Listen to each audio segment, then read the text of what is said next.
En ese papel, como en muchos otros, no había manera de apartar los ojos de ella. Estaba magnífica. Tenía carisma. Sabía cómo atraer a la gente y su fuerte personalidad impedía que se marcharan de su lado. Era diferente, excéntrica y como persona muy independiente. Katharine Hepburn llevaba pantalones. Lo vemos ahora y no nos parece algo especial. Sin embargo, en 1933 y 1934 era un escándalo. Dio dignidad a los papeles de mujer, algo que no tenían. No había habido nadie de ese calibre.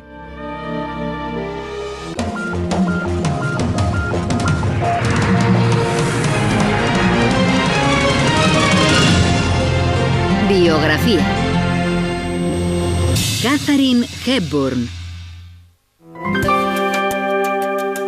La carrera de Katharine Hepburn duró 64 años, durante los que rodó más de 50 películas y ganó 4 premios de la Academia. Cambió el concepto de feminidad de Hollywood para el disgusto de la industria y al mismo tiempo se convirtió en una leyenda estadounidense. No creo que sea excéntrica. No soy más que una persona de Nueva Inglaterra, una zona muy tradicional que se crió con 2 padres extremadamente inteligentes, que nos dieron el mejor regalo que puede dársele a un hijo, una especie de libertad frente al miedo. Considero que esa idea de que Katharine Hepburn vivió sin miedo sea quizás parte del mito. Me parece que ella quería que se la recordara así. Pero seguro que alguna vez la asustó el fracaso o el olvido. Katharine Houghton Hepburn nació el 12 de mayo de 1907 en Hartford, Connecticut. Recibió ese nombre por su madre, Kate Houghton, pionera del feminismo y la política. Su padre, el doctor Thomas Hepburn, era un cirujano de renombre.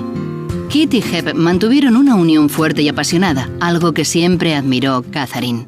La suya fue una bonita historia de amor y al leer algunos documentos de la época, las cartas de Kate, por ejemplo, se nota que estaban muy enamorados. En 1905 nació el primer hijo de la pareja, Tom, y en 1907 le siguió Katharine, a quien todos llamaban Kathy.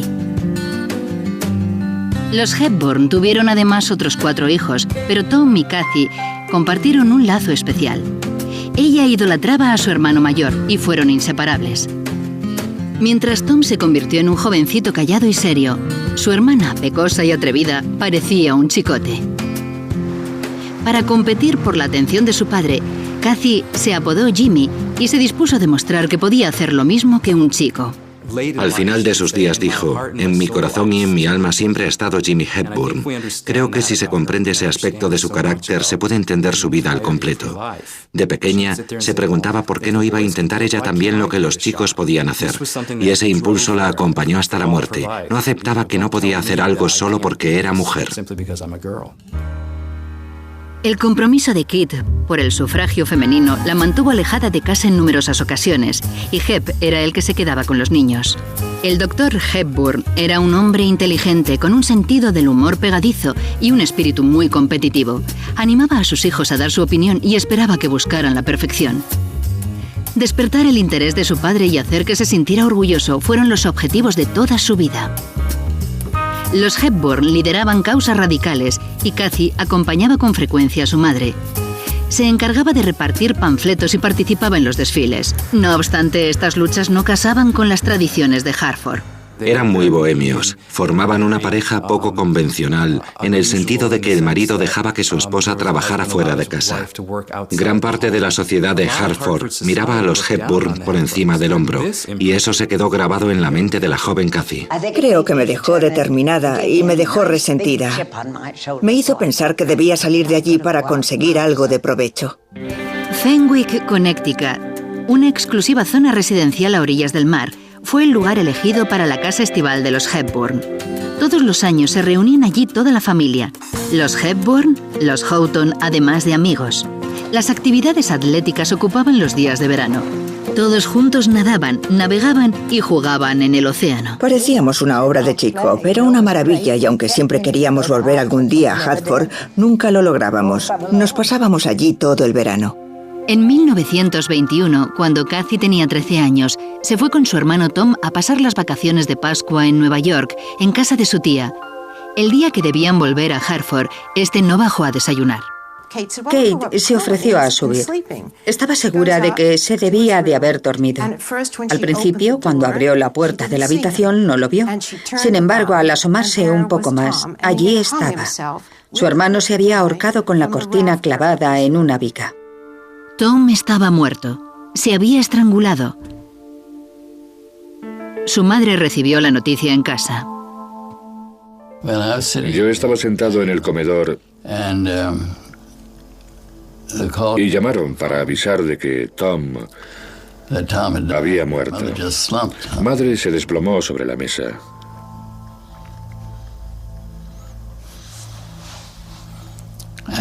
Momentos después,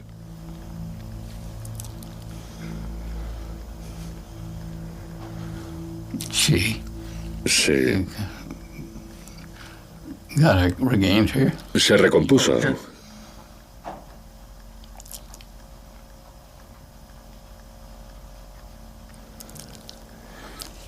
Y nunca volvió a hablar del asunto. El doctor Hepburn se negó a creer que la muerte de su hijo había sido un suicidio y comunicó a la prensa que Tom había muerto mientras probaba un truco de cine. Solo quería hacer como si se ahorcaba. Para los Hepburn, la fuerza estaba a la orden del día. Hep y Kate enseñaron a sus hijos a mantener siempre la compostura porque las lágrimas eran signo de debilidad y la introspección era autocompasiva. La muerte de Tom y la estoica reacción de su padre afectó profundamente a Kathy.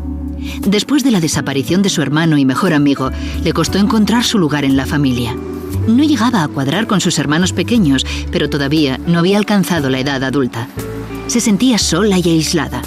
Kit cada vez permanecía más tiempo fuera del hogar, así que Kathy pasaba horas con su padre. Dejó la escuela y terminó la educación secundaria en casa. Kate disfrutaba teniendo un tutor que venía a su casa.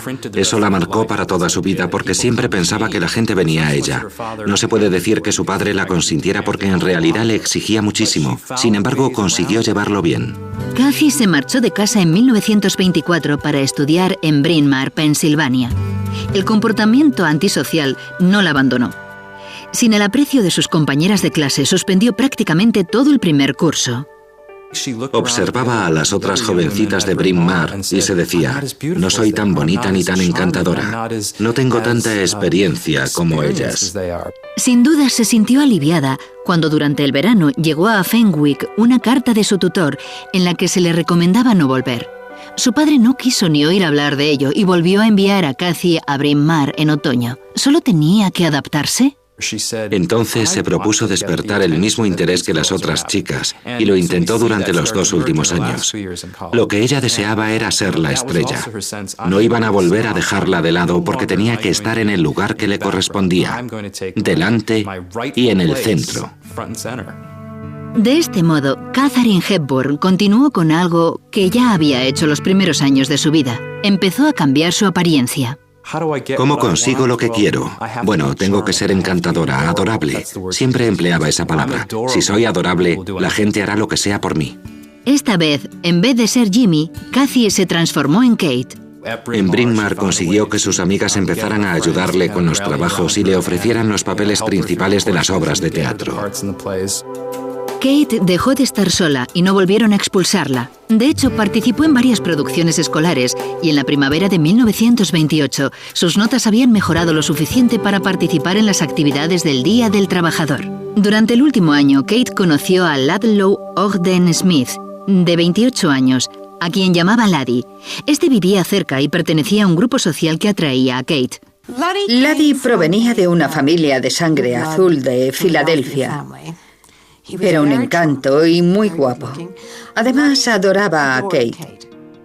En junio acabó de estudiar en Bryn Mawr con la intención de convertirse en estrella. Llegó a casa y, como siempre, soltó sus planes de golpe. Creo que nuestro padre ni siquiera lo sospechaba, porque se puso como una furia cuando dijo que iba a dedicarse al teatro. Kate realizó pequeños papeles en Baltimore, pero las producciones se fueron al garete. Decidida a demostrar lo que valía, se negó a volver a casa y a admitir su fracaso. Solo le quedaba otra opción. Aún en Bryn Mawr, había empezado a salir con un hombre llamado H. Phelps Putnam. Este le sugirió que se fuera a vivir con él a Nueva York. Su primer gran amor fue Phelps Putnam.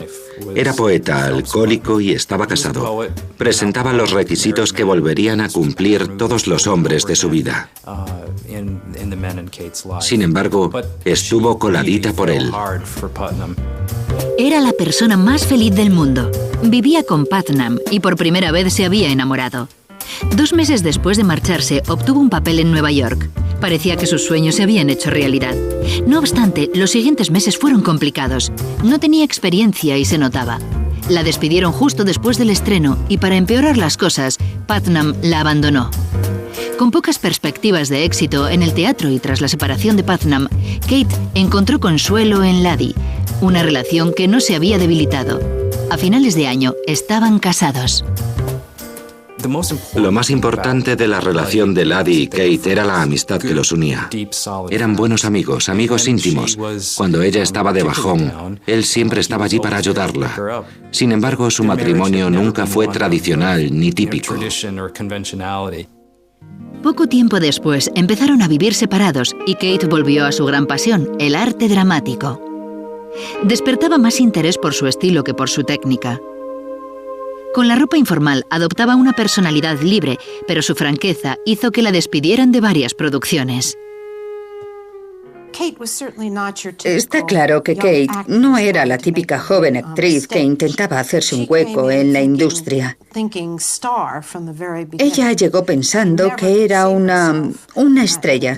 Nunca se vio entre bastidores o en el coro.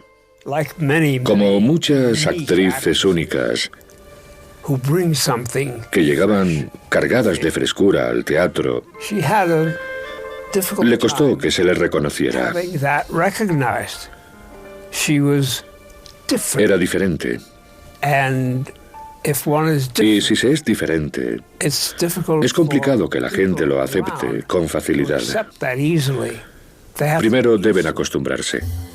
En 1930, cuando Kate intentaba hacerse un hueco en los escenarios, comenzó a forjar una amistad con otra actriz, Laura Harding.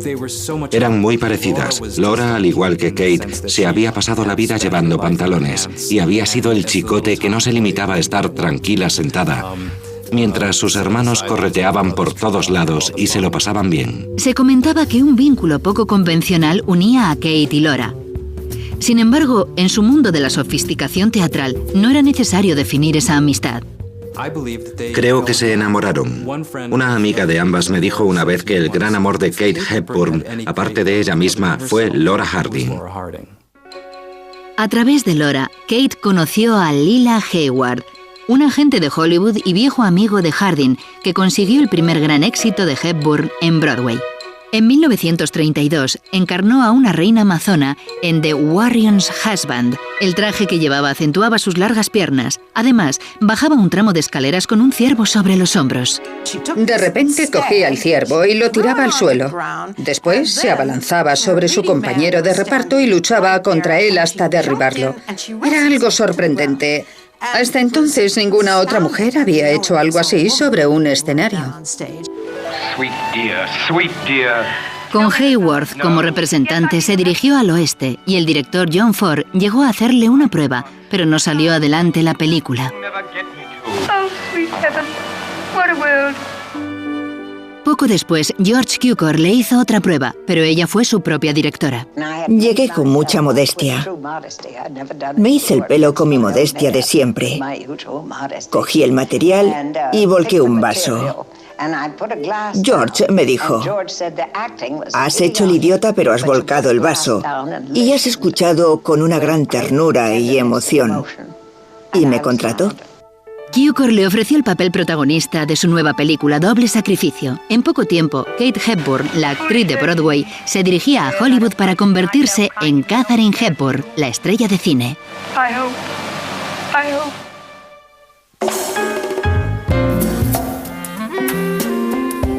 Katharine Hepburn llegó a Hollywood en 1932 para rodar su primera película. Dejó a su marido Laddie en Nueva York. Estaba decidida a no ser una actriz del montón, sino a convertirse en una actriz en mayúsculas y una gran estrella. Su vida había tomado un camino diferente de la de Laddie. En Doble Sacrificio, Kate era Sidney Fairfield, una joven inglesa que descubre que su padre está a punto de volverse loco y renuncia a su propia felicidad para estar con él. John Barrymore hacía del padre. El director de la película, George Cukor, pronto se convirtió en un gran amigo de Hepburn. Sentía que veía algo especial en esta joven actriz de gran desparpajo. Pronto descubrió en Kate la calidad que había visto en otras grandes estrellas bajo sus órdenes. Notó que esta mujer decidida y poco corriente era muy buena. Desde el primer momento que aparece en pantalla, quita la respiración. Es sorprendente. Se mueve con una frescura y con una desenvoltura que indica que ya había llegado la nueva era del cine. Cuando se estrenó Doble Sacrificio, el público se enamoró de Hepburn y también los críticos. You can't stand even the first glimpse of the truth. Darling, it would be dangerous for me to marry. Su actuación le valió un contrato indefinido con RKO. A continuación, grabó Christopher Strong, la historia de una osada aviadora perteneciente a la aristocracia que ponía en duda el papel de la mujer en la sociedad. Hollywood estaba enamorado de Kate. La dulzura inusitada de su papel en Gloria de un día, su tercera película, le valió un premio de la Academia en 1933. Posteriormente, sorprendió al público en Las Cuatro Hermanitas. Mediante una actuación impresionante, creó la imagen perfecta de una mujer moderna e independiente. A finales de 1933, confiada por sus éxitos cinematográficos, Kate preparó su vuelta triunfal a Broadway. Escogió una obra titulada The Lake, dirigida por el legendario productor Jed Harris. Este era famoso por el trato cruel que daba a sus protagonistas femeninas y Hepburn no fue una excepción. Su papel fue un desastre sonado. Me dirigí al estreno en un estado de terror absoluto y parálisis.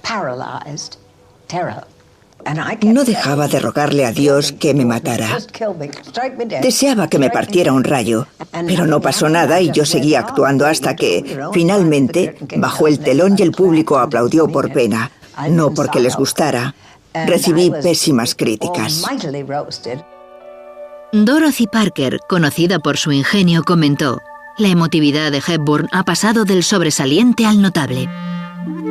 The Lake se mantuvo en cartel durante 55 representaciones.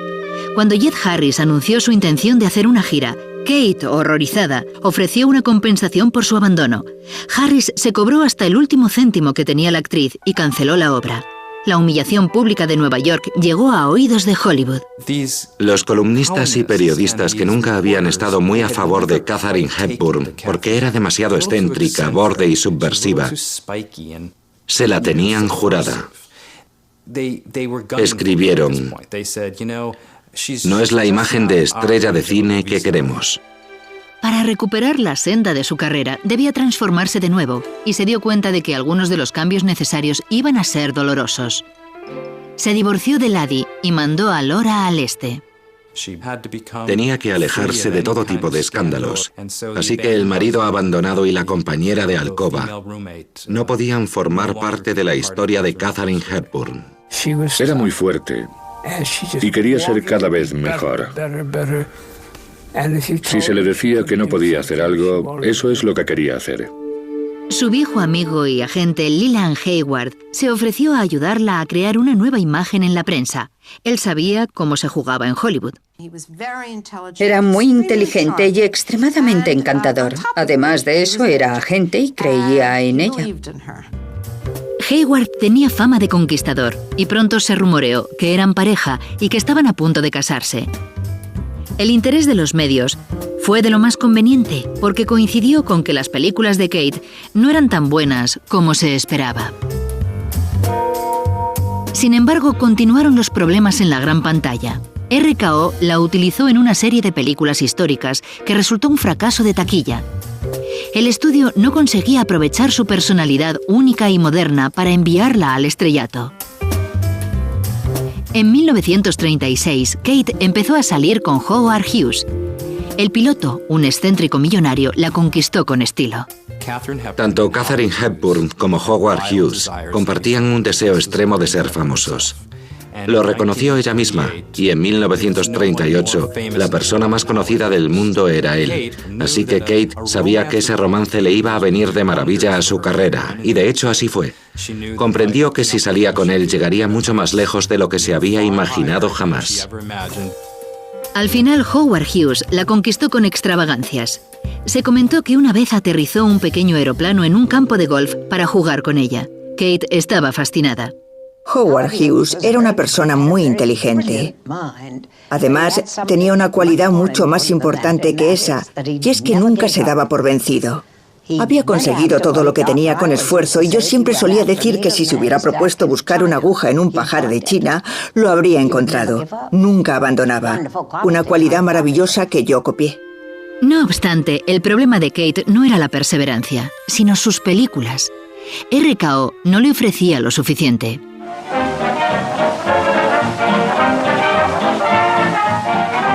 Aunque Damas del Teatro, estrenada en 1937, estaba pensada de primeras para que se luciera a Hepburn, el estudio decidió incorporar a Ginger Rogers, estrella en alza, para asegurarse el éxito en taquilla.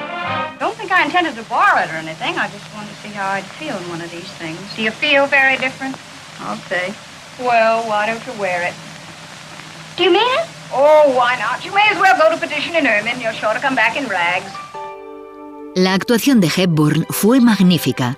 Encarnaba a una actriz de la alta sociedad a la que sus compañeras de pensión intentan bajar los humos.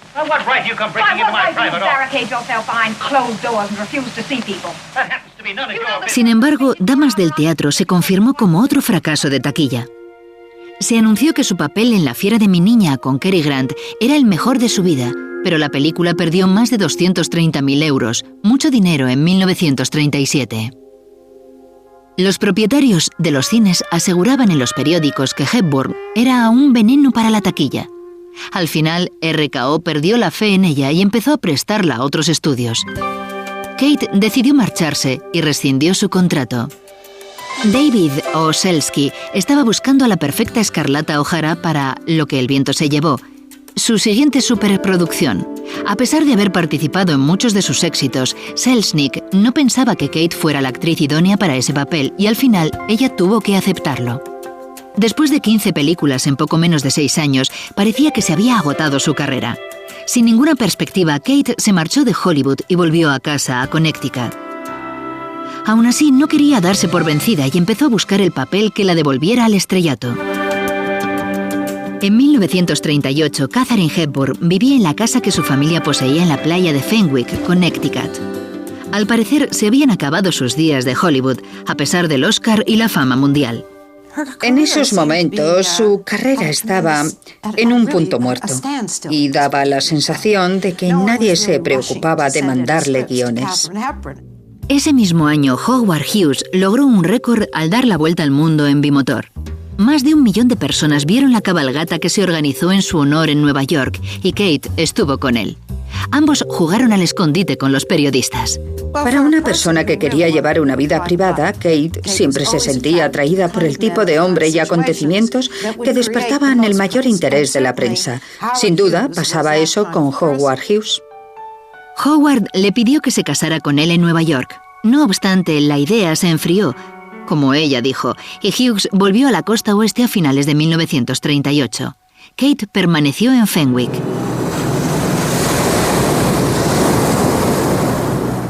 En septiembre, un fuerte huracán asoló la costa de Connecticut. La casa que tanto gustaba a Hepburn se vio barrida por las aguas. Tras el desastre, Kate y su familia buscaron entre los escombros, pero solo consiguieron rescatar un par de platos y alguna que otra baratija. Inmediatamente después, el doctor Hepburn ordenó construir una casa más grande en la playa. Kate comprendió que también debía cambiar. Había llegado el momento de renacer. Hepburn sabía que en esta ocasión debía lograr reinventarse para siempre y que solo lo lograría si se ganaba al público. A finales de año, Kate ya había encontrado el guión del retorno. Su amigo Philip Barry terminó una obra basada en la familia Hepburn y titulada Historias de Filadelfia. El papel de la protagonista, Tracy Lord, una joven rica de la alta sociedad, estaba escrito para ella.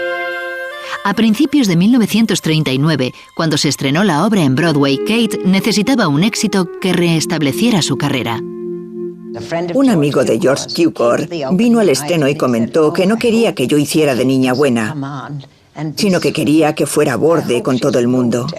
Cuando aparecía en escena, lo primero que hacía era renegar con mi madre de todos los regalos de boda que había recibido. Estuvo encantado, todo fue como la seda. Tuve mucha suerte. Los críticos de Nueva York se enamoraron de ella. Katharine Hepburn había alcanzado el éxito y para asegurarse la vuelta a Hollywood consiguió que Howard Hughes le prestara el dinero que necesitaba para comprar los derechos de la película. Compré Historias de Filadelfia nada más estrenarse porque fui práctica y tuve sentido común. Sabía que todas esas preciosas damas de Hollywood querrían el papel, pero me di cuenta de que si la obra era mía, no lo conseguirían. Al final fue tan grande el éxito que tuvieron que dármelo. Se cumplió el plan de Kate y firmó un acuerdo con Louis B. Mayer de la Metro. Pidió que coprotagonizaran la película Spencer Tracy y Clark Gable, pero Mayer le ofreció a Cary Grant y Jimmy Stewart. Conseguir una estrella es algo muy difícil. Hacerse con dos es el doble de complicado. Pero que haya tres es casi imposible. Sin embargo, ella lo logró porque sabía que iba a recibir muy buenas críticas. What is this, Connor? Oh, easy, easy, old man. She's not hurt? No. Not wounded, all but dead. Seems the minute she hit the water, the wine hit her. Now look here, Connor. A likely story, Connor. Hello, Dexter. Hello, George. Hello, Mike. Historias de Filadelfia supuso la vuelta de Hepburn a Hollywood. I told you I never had the slightest recollection of doing any such thing. Only from a little nearer now. Hey, darling? La película recaudó más de 950.000 euros y estuvo nominada a 6 Oscar, entre los que había uno para Kate.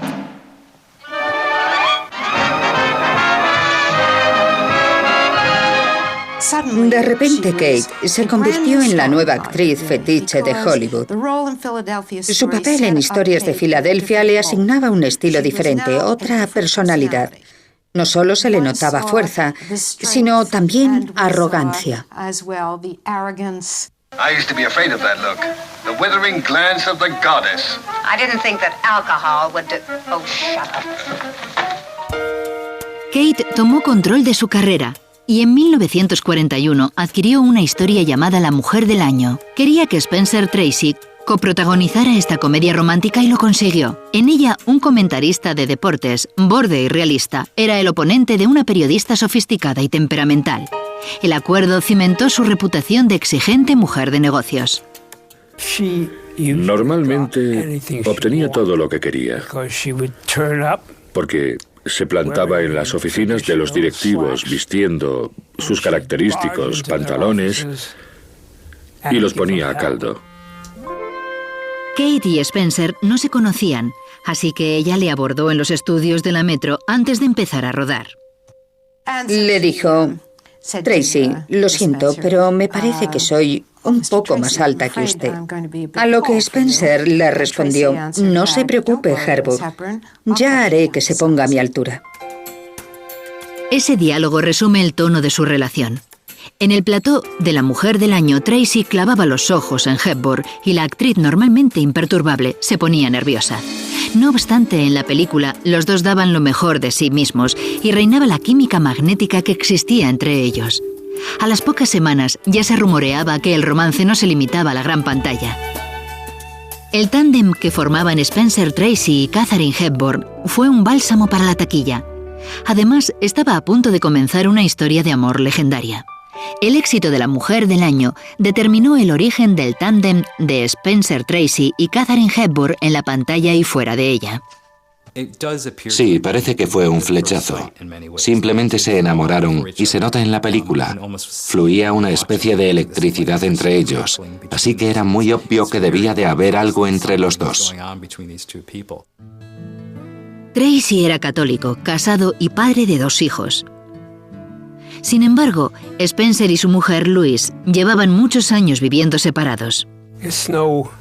Todo el mundo sabía que Spencer era alcohólico. Kate descubrió en Spencer lo que siempre le atraía de los hombres: dolor, lucha y confusión, algo demasiado irresistible. En este caso, Tracy necesitaba su ayuda, y siempre que veía a un hombre en esa situación no podía evitar apoyarle en esa vuelta a la normalidad. Kate acataba la voluntad de Spencer. Era este el que decidía las cosas. Sus familiares y amigos estaban sorprendidos porque había dejado de ser la mujer extremadamente independiente que conocían. A menudo notaba cómo se sometía a él. También me parece que pensaba que Spencer era una versión en joven de nuestro padre. Y creo que admiraba su rudeza. Se enamoraba de estos hombres e intentaba salvarlos. Empezó con su hermano Tom. Después llegaron Phelps, Putnam, Howard Hughes y por supuesto Spencer Tracy. Kate empezó a rechazar papeles por estar al lado de Spencer. Durante un tiempo solo apareció en las películas que ambos protagonizaban. El tándem hacía maravillas. La llama sagrada, Sin amor y El estado de la unión les consagraron como el mejor dúo cinematográfico. Don't you want your rub down? You want a drink? Want anything? What?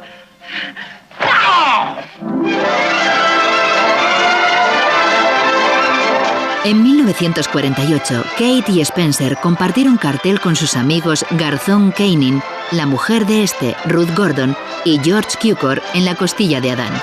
La película, estrenada en 1949, reflejaba la perfección en que se sustentaba su propia historia de amor. Una mujer independiente ve cómo un hombre, como Dios manda, la pone en su sitio. This is basic. I'm old-fashioned. I like 2 sexes. And what is more, I suddenly don't like being married to what is known as a new woman. I want a wife, not a competitor. Competitor. If you want to be a big he-woman, go and be one, but not with me. La relación de Tracy y Hepburn en pantalla era extraordinaria. En primer lugar, porque los guiones eran muy inteligentes, eran divertidos, estaban locos, y siempre había entre ellos una relación de amor-odio. No se aguantaban, pero estaban locamente enamorados. En 1951, en la cumbre del éxito, ocurrió una desgracia en la familia Hepburn.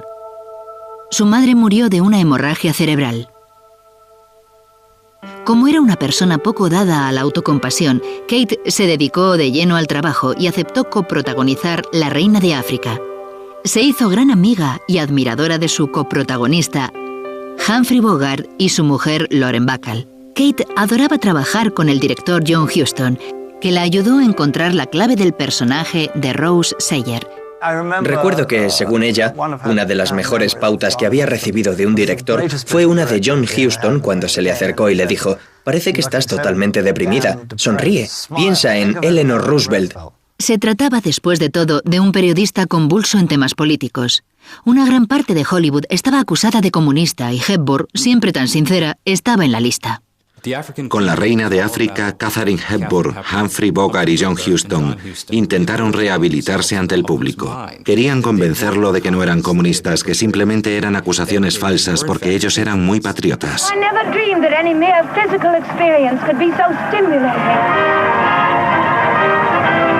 the captain, that's who.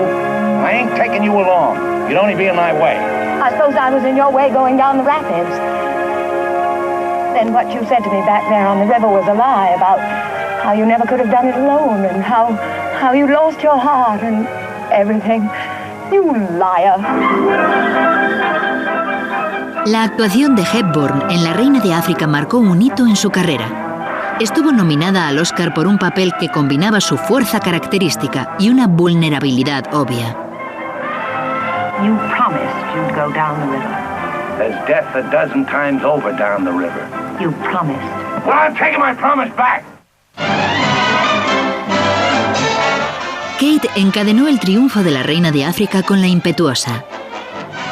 Garzón Keining y Ruth Gordon adaptaron la historia especialmente para Tracy Hepburn. El papel de Kate tenía la intención de mostrar sus habilidades atléticas. So, well, there's one thing only about us hooking together. That's what I call a plenty long shot. Nothing wrong with a long shot. If you come out on top, that's a fact. We will, Mike. Para 1955, los años de desmesura con el alcohol empezaron a pasar factura a Spencer Tracy y le falló la salud. Junto al alcoholismo llegaron otros problemas de salud y Tracy se puso muy enfermo. Kate estuvo de lo más atenta.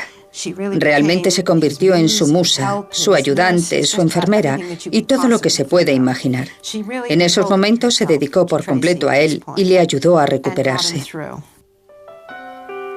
Al mismo tiempo, también se deterioró la salud de su padre. Y Kate estuvo a su lado cuando murió el 20 de noviembre de 1962. Aunque Spencer llevaba enfermo más de una década, Kate y el director Stanley Kramer le convencieron para que hiciera una película más. En 1967 empezaron a rodar Adivina quién viene a cenar esta noche, la historia de una pareja cuya hija lleva a casa a su prometido de raza negra. Nadie estaba convencido de que Tracy pudiera aguantar el esfuerzo que implica un rodaje. De hecho, empeoró a medida que avanzaba la película. Tenían que rodar sus escenas entre las 9 de la mañana y las 12 del mediodía porque después ya no aguantaba. Con Kate de su lado, Spencer realizó una actuación magnífica. Well, I never would have believed I'd hear you say a thing like that. Can I get you another drink? No, thanks. I'll get it myself. La antigua magia de Tracy Hepburn seguía allí para admiración de todos. The only thing that matters is what they feel and how much they feel for each other. And if it's half of what we felt, that's everything.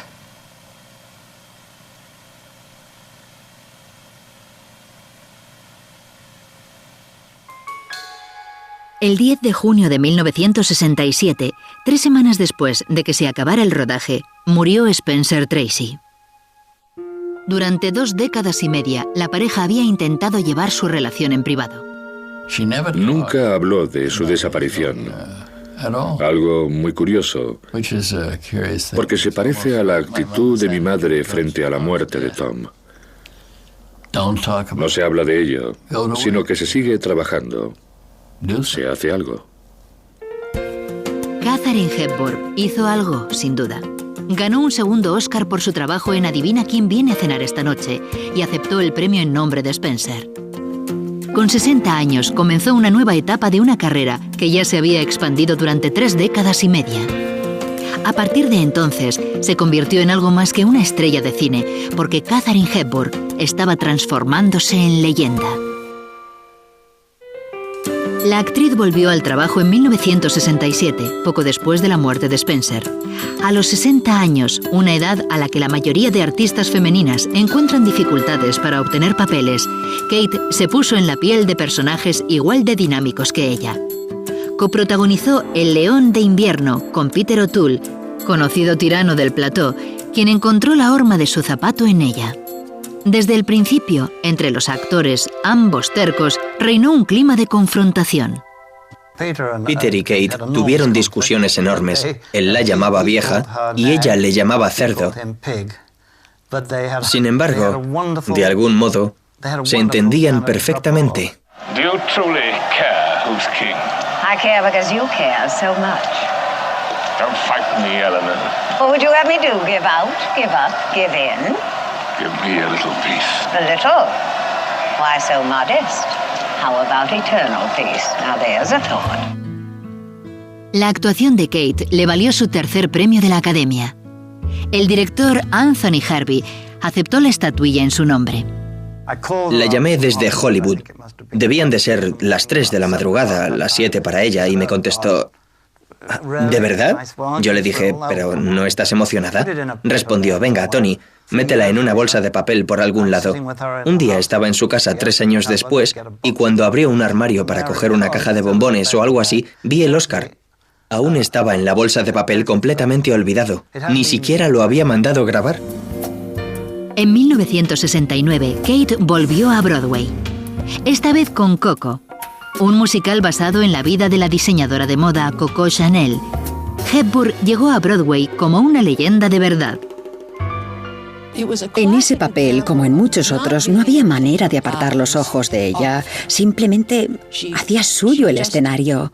Estaba magnífica.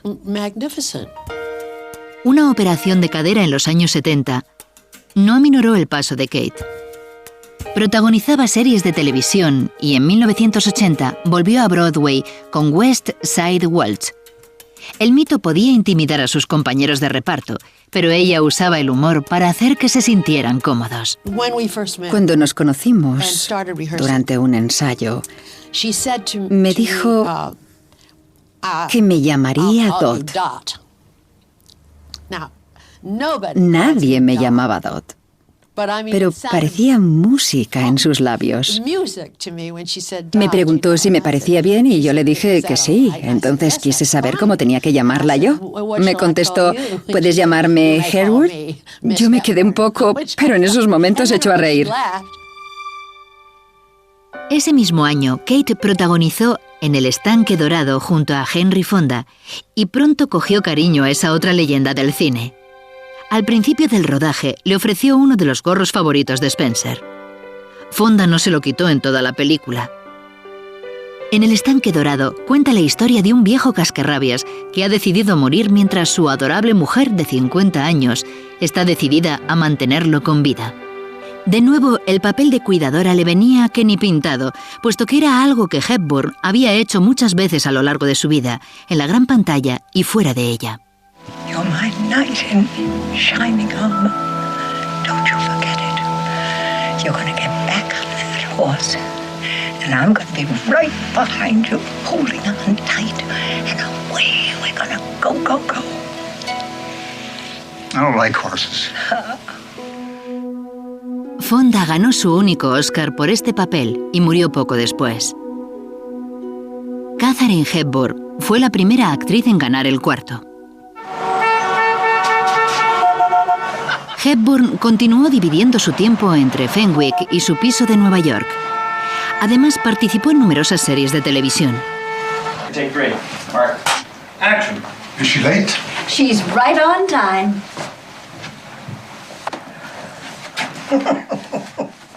Aseguro que me retiro, pero luego no lo cumplo. No puedo. No creo que se pueda decir: ahora ya no trabajo más o ahora voy a trabajar. No se puede trabajar a no ser que haya algo. Y si se tiene algo que se quiere hacer, no se rechaza porque se tenga miedo. Una de sus características principales era la independencia. Sí, por supuesto. Hacía las cosas a su manera. Me levanto todos los días y pienso que la vida es una batalla y que quiero ganarla como sea. Debe tratarse de ese ego mío que quiere perdurar. En los últimos años de su vida, Katharine Hepburn se retiró a sus bienamados hogares. Simplificó su vida y se consoló en sus amistades de siempre. Estuvo más con mujeres para olvidar todo lo que había sufrido con los hombres, porque la relación con sus amigas era mucho más tranquila. Estas la apoyaban mucho más y la cuidaban. En 2002, Martin Scorsese planeaba hacer una película llamada El aviador sobre la vida de Howard Hughes.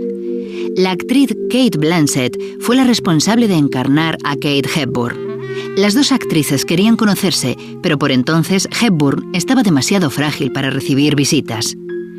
El 29 de junio de 2003, Katharine Houston Hepburn murió en su casa. Tenía 96 años. Según sus deseos, sus restos descansan junto a los de su querido hermano Tom. Probablemente fue la estrella de cine más querida de su generación, quizás de toda la historia del cine. Fue el modelo de muchos otros actores estadounidenses maravillosos. Es un personaje más de Estados Unidos. El 14 de marzo de 2005, en reconocimiento a todos los años de fidelidad al vecindario y por sus dotes artísticas, la manzana de Nueva York, donde estableció su hogar durante más de 60 años, pasó a llamarse la Katharine Hepburn Place. Acudieron al acto muchos amigos y familiares, entre los que se encontraba su sobrina Katharine Houston, que coprotagonizó Adivina quién viene a cenar esta noche. La vida de Katharine Hepburn se alargó durante más de 90 años y su carrera durante más de 64. Una belleza poco convencional que daba su opinión, que logró que Hollywood cambiara para siempre y que fue un ejemplo para varias generaciones de mujeres. Al final, enmascaró una personalidad intratable en un icono de éxito. Y lo sorprendente es que lo logró sin importarle los costes personales que eso implicara. Sin duda consiguió lo que había querido hacer en la vida, es decir, convertirse en una institución, ser leyenda.